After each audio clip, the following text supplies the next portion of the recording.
Hello and welcome to my channel Magical Grunge. This video is going to be about spirit communication basics, because lately I've been having lots of contact with folks and they have a lot of questions about this and comments, and I just thought it would be good to address them here in this video. So, spirit communication basics. We'll start off with, what is a human spirit? This is my definition of it. It is the intelligent soul energy of someone who used to be physical. It's not static. It's not a remnant like a ghost. It is intelligent, conscious energy that we can interact with. What are their characteristics? So what are the characteristics of a spirit? They are pure energy. They vibrate at a much, much higher frequency than us. Layne has described spirits as dog whistles. They have such a high vibration that we usually are not aware of their presence. It's just like dog whistles are too high of a frequency for our ears to pick up. And due to the fact that we aren't always aware of them, they are inspiring, helping, and guiding us much more often than you'd think. He's told me that they're kind of incognito a lot of times. They're around us, but we have no idea because they're just too high of a frequency for us to pick up. So a lot of times they're with us and we don't realize it. And they are not ghosts, and they're not here to harm or scare us. Especially Layne has really hammered that into me about, I'm not a ghost.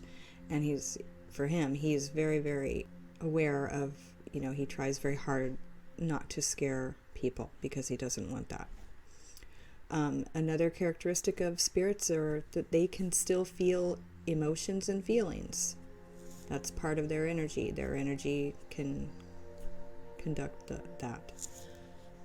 They can still think, but they don't need a physical brain. They can remember their physical lives. They still have the same personalities as before they died, but they can and they do evolve, definitely. And they have the ability to learn, love, and teach and inspire. So our next section is, what is spirit communication? The easiest way that I can describe it is that it's like radio. Spirits are like radio waves that are broadcasting their energy to us from the spirit realm. And we, people, we're like radio receivers, and we're each sensitive to our own band of spirit energies. I think we're more sensitive to those we have bonds with, those that we love, and those that are in our soul family, like our spirit guides. There will always be some kind of an affinity or a bond between the communicators, even if you didn't know them while they were here. But the ties, the similarities, or the things that brought you together become evident with time. At least that's what I've found out. Now I have a little channeled message that came through several months back that Layne helped channel. And it's about communicating with spirit, and it has to do with singing. There's a singing analogy in it, so I thought that was really cool. So here it goes. It says, learning to communicate with spirit is like singing with someone in harmony.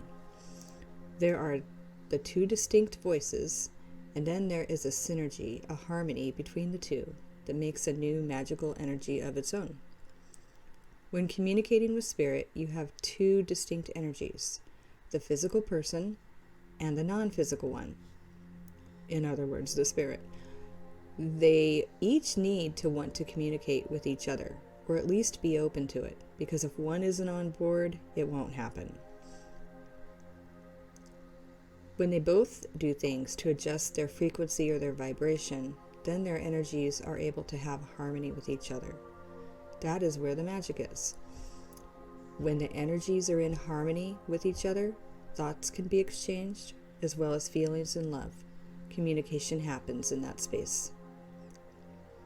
The non-physical person, or the spirit, can adjust their energy to the physical and slow it down some so you can perceive it better.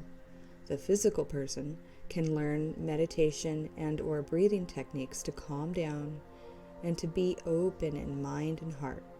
This part is especially important, he says.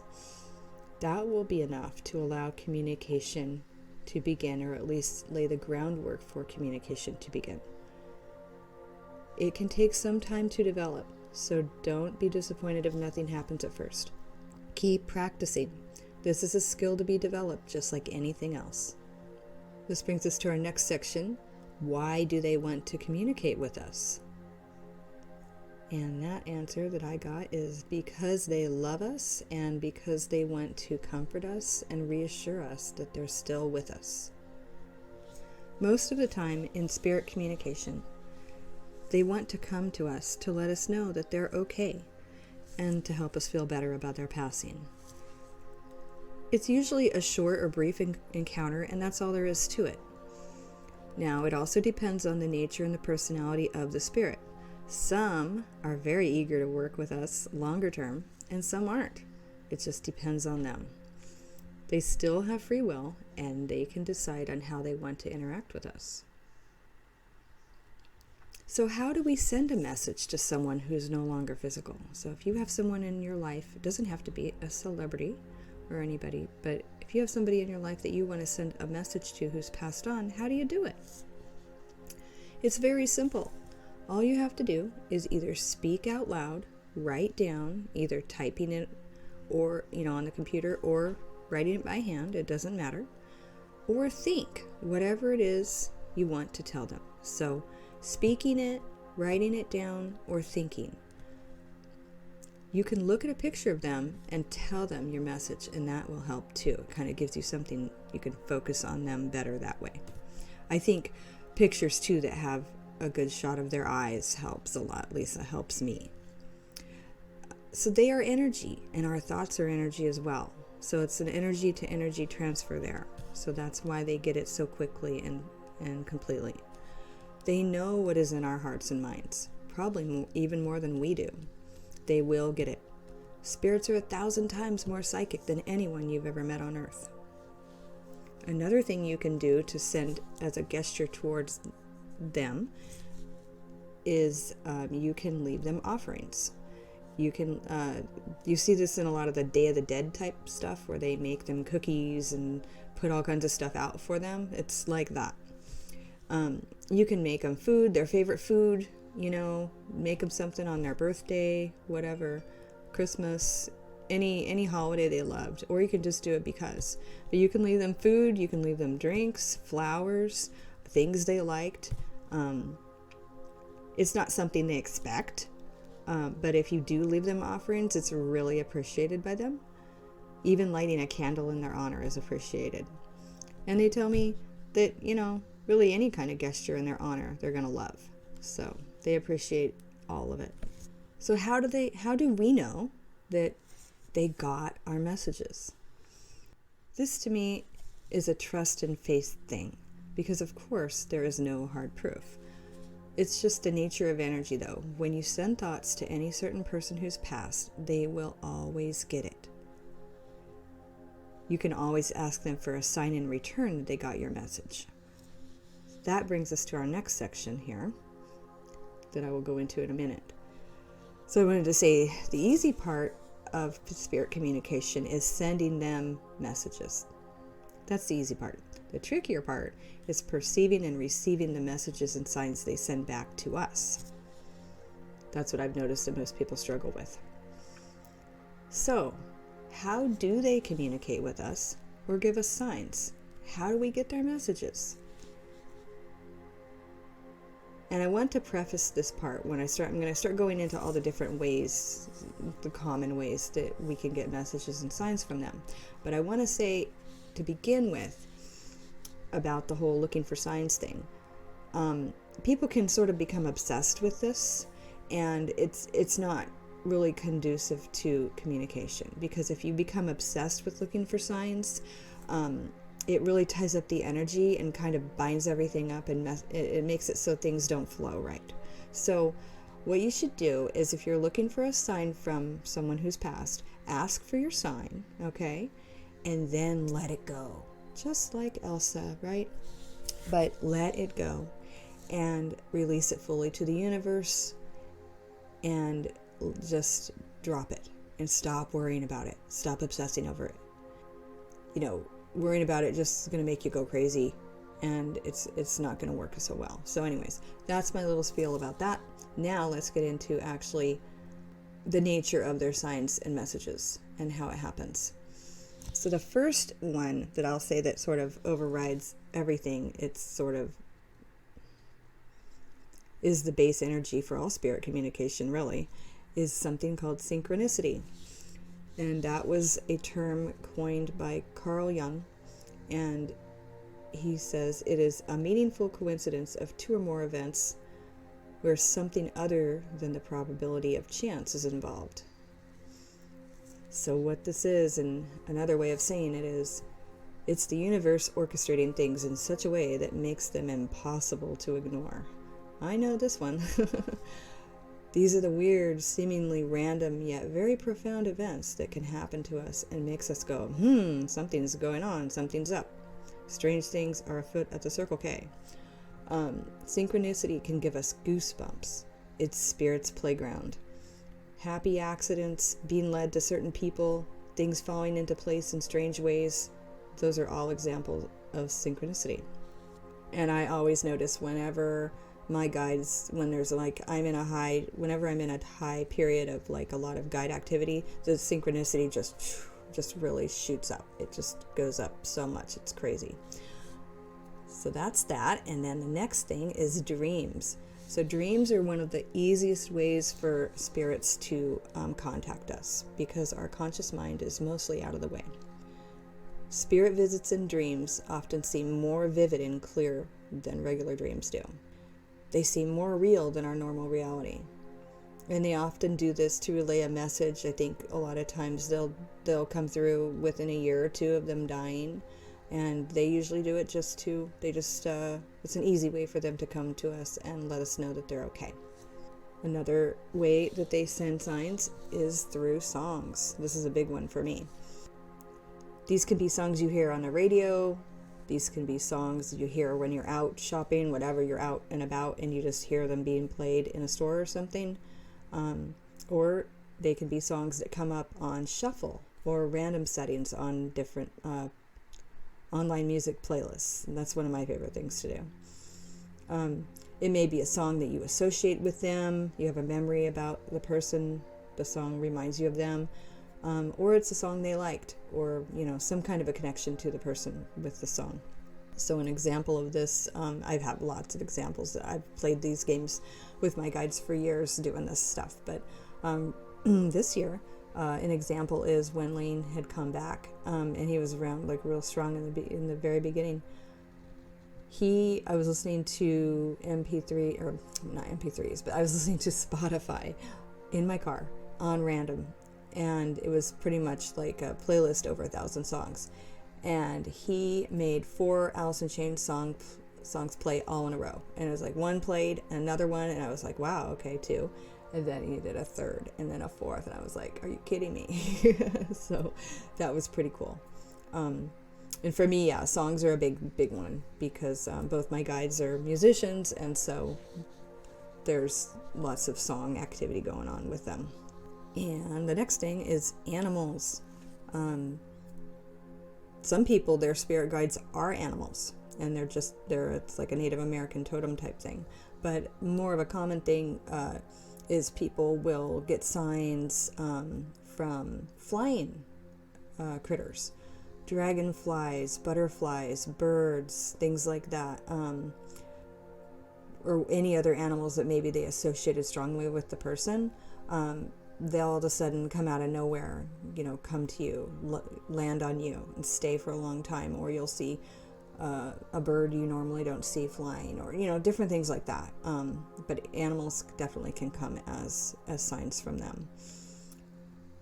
And they can also use signs in dreams too with animals. Well, that's what Layne has done with me. I begged him to come to me in a dream. This was years ago, and he did. He came in the form of a cockroach, and I have that written down, that whole dream, from him is in the Wattpad story. I think the section is called Please Come to Me in a Dream. So there's the dream that he sent me in response to that. He also sent me a different dream that I have not written down yet. I've written it down, but I haven't shared yet. He came to me in a dream as a black dog. That was quite an unsettling dream. But so yes, he sort of combined those two. He's combined the dreams with the animals. So that's an interesting thing that he's done. Another way they can communicate with us is feelings and emotions. You may feel certain emotions from them, a feeling of warmth, comfort, protection, or love. Smells can also be associated with signs from spirit. Some people will smell like a smell of cigarettes or cigars, a certain type of cologne that they may have used, or maybe a smell of a flower that they liked, but they can come to us in that way, and you can smell smells from them. It's not super common, but it does happen.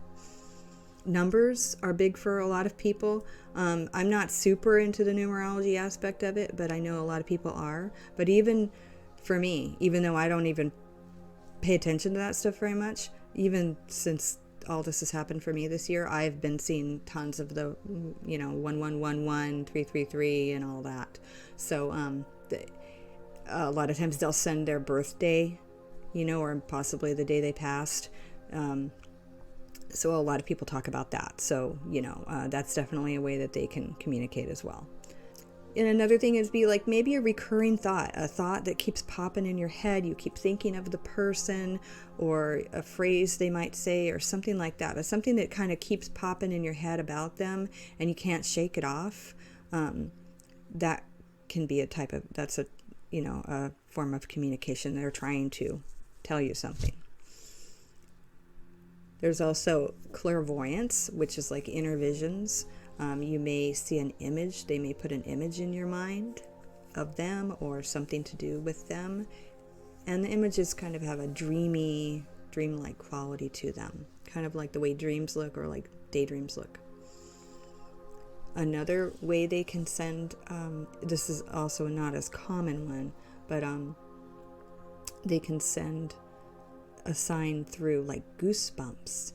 You might get a kind of a funny chills, not scary chills, but just a weird goosebumpy feeling all over. That's a confirmation sign from them.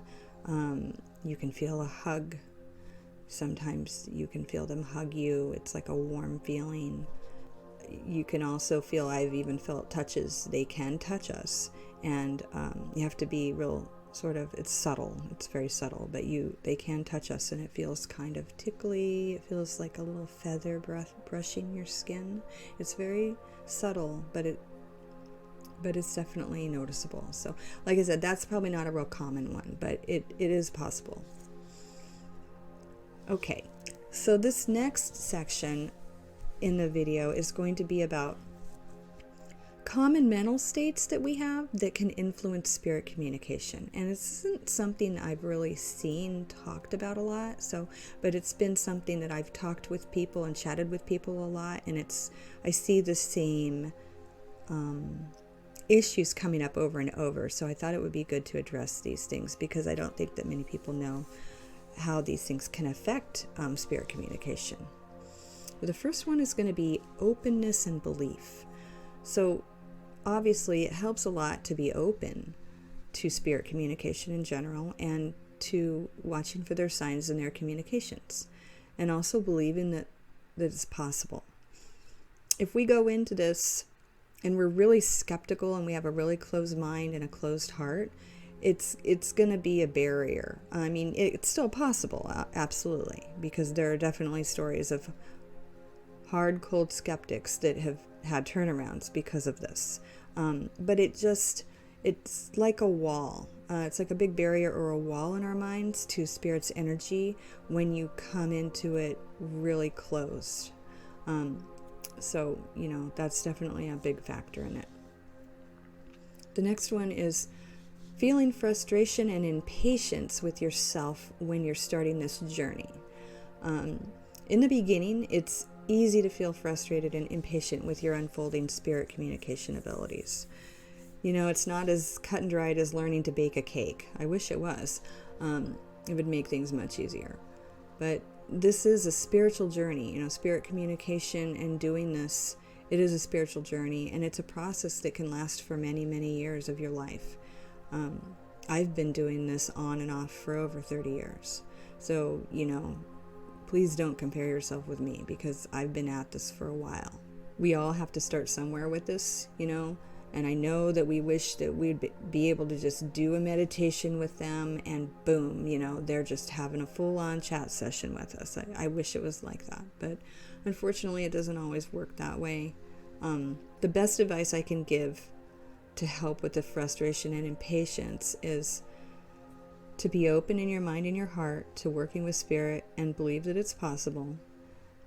Try to be as relaxed and as unstressed as possible. I know that's a really hard task in 2021 with everything going on. 3, be patient and remember that these are the spirits of people. Treat them accordingly. Treat them with respect, and things will unfold in their own time. Be patient with yourself, and be patient with them, be patient with yourself, and let it build on its own.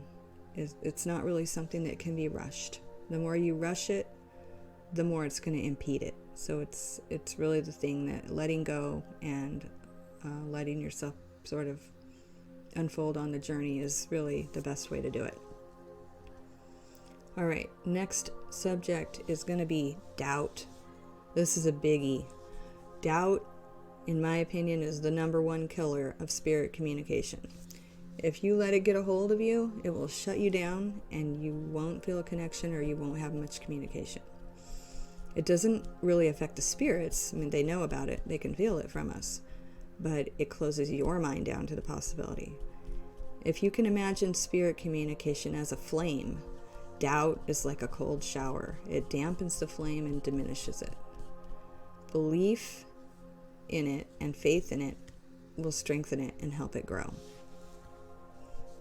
So it's the more you believe, the more faith you have, and the more of a positive attitude you have about it, the more it's going to give strength to your communications and experiences. The next subject is grief.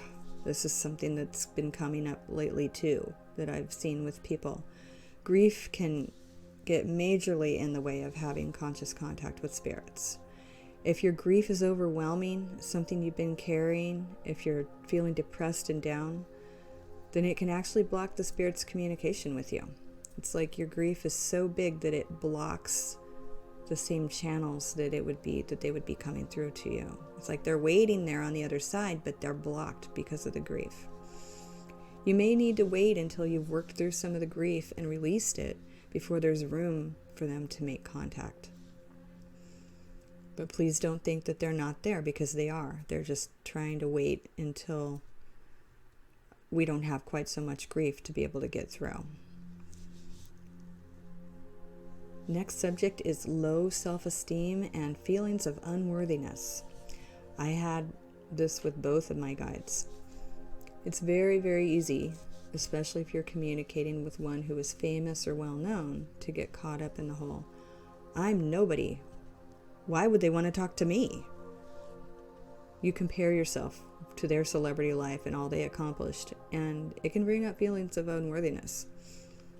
The best thing I can share is what Layne did with me when I started feeling like this. He told me, there is no VIP section in the spirit world. He said that we were able to communicate because both of our hearts were open and we could communicate in that space.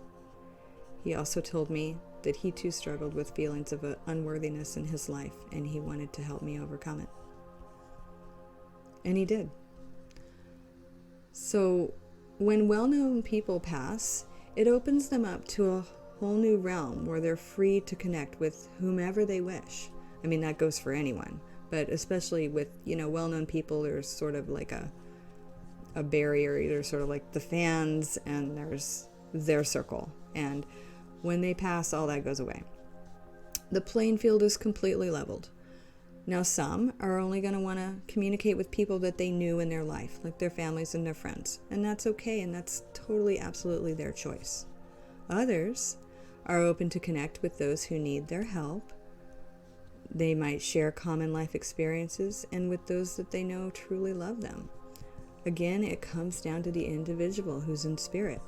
If they were a generous and loving person while they were here, then they are more apt to be that way in spirit as well, and vice versa. If someone was curmudgeonly and, just wasn't a very generous type person, then in spirit they may have a tendency to be that way as well.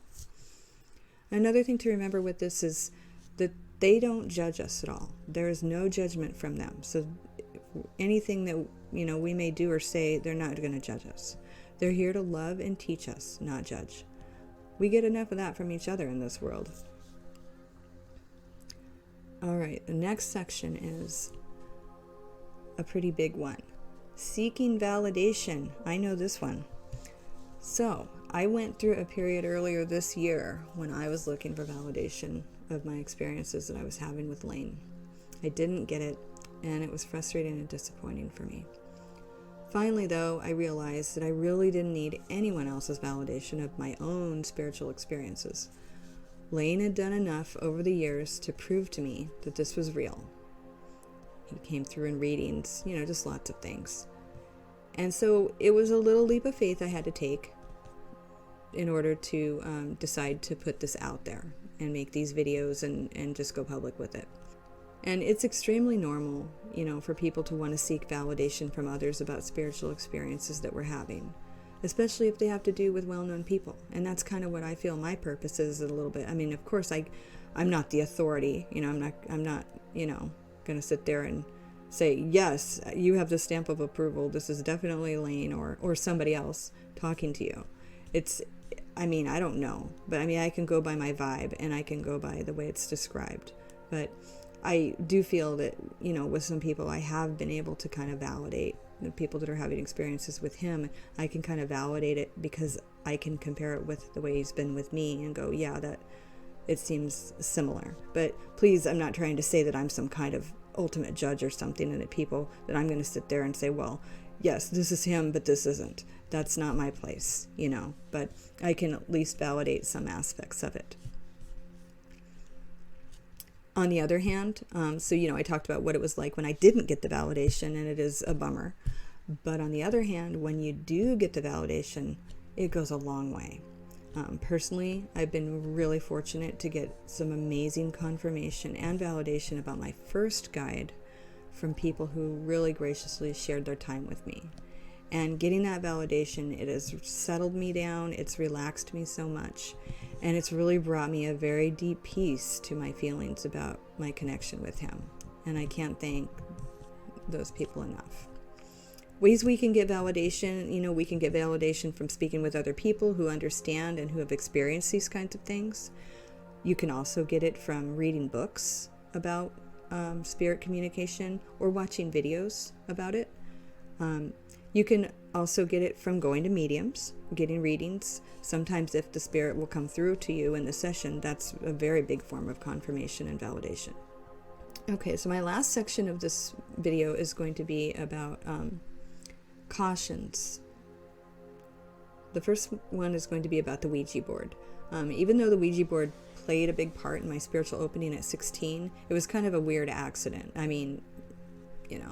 Somewhat of an accident, I guess. I don't recommend it. I like to think I got really lucky, and even the spirit, my first guide that made contact with me on it didn't want to continue using the board for long. He didn't like it. I talk more about this in my first spirit guide video if you want to watch that. It's the one with the candle. They just have too much negative baggage attached to them from popular culture, and there's too much opportunity for things to go sideways because of that. You really don't need any kind of technology or props like spirit radios or meters or God knows what else people are saying that you need to communicate with spirits. All you need is your mind. I know there's a fad on YouTube right now with the spirit radios and stuff like that, but I'm really not on board with it. I think it's too random. I think it's just like hearing a bunch of random sounds and, oh, he's saying this. And I don't know. I'm just not a fan of it. I know some people are. But please, please know, you do not need any technology to communicate with spirits. I can't stress that enough. You really don't. Okay, last subject that I'm going to talk about in this video is just about alcohol. I've been told by my guides that alcohol definitely interferes with spirit communication. It sort of jumbles things, it makes things less clear, and it kind of makes a fog over it. If you want a strong and clear connection with any spirit, if you've already got a connection with them and you want it to become stronger and clearer and better, keep the drinking to a minimum or not at all. I would like to invite you guys, if you have any questions or comments, to leave them in the comments section, or if you just want more of a private conversation, you can email me at magicalgrunge. It's magicalgrunge@gmail.com, or you can private message me on Instagram. So thank you so much for listening, and like and subscribe if you want.